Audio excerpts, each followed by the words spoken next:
வாழ்க வையகம், வாழ்க வையகம், வாழ்க வளமுடன். வேதாத்ரி மகரிஷி அவர்களின் நாள் ஒரு நற்சிந்தனை. நாள் February 6. தலைப்பு என் வீடு. மெய் விளக்கம் என்பது மனிதனுக்கு ஒரு முழுமையான மனமாற்றம், அதாவது டிரான்சென்டல் ஸ்டேட் ஆஃப் கான்சியஸ்னஸ் ஆகும். மெய்ப்பொருளை பற்றி இன்னது என விளங்கிக் கொண்டால் மட்டும் போதாது. நான்மே பிரம்மம், நான் பிரம்மம் என்று பிறர் காதுக்கு எட்டுமாறு கூறிக்கொண்டே இருப்பதும், இவ்வாக்கியங்களையே மந்திரமாக செபித்துக் கொண்டிருப்பதோ மட்டும் போதா.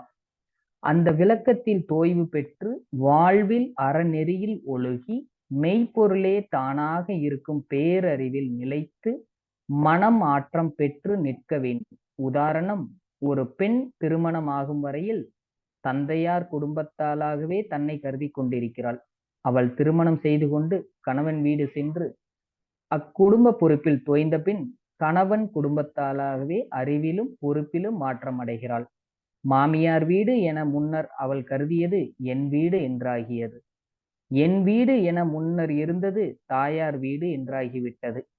அதுபோல் தவத்தில் மெய்ப்பொருளோடு ஒன்றி கலந்து நிலைத்து நிலைத்து பழகி அதுவே தானுமாக இருப்பதை உறுதிப்படுத்திக் கொள்ளும்போது ஒரு உயர்ந்த நிலைக்கு மனமாற்றம் உண்டாகின்றது. வேதாந்தங்களை படித்தாலோ மற்றவர்கள் விளக்க கேட்டு புரிந்து கொண்டதாலோ மாத்திரம் இத்தகைய முழு மனமாற்றம் உண்டாவது அரிது. தன் முனைப்பை அடியோடு ஒழித்து பேராதார பேரறிவோடு கலந்து உறைவதற்குத்தான் இப்பயிற்சியால் தான் இயலும். வாழ்க வளமுடன்.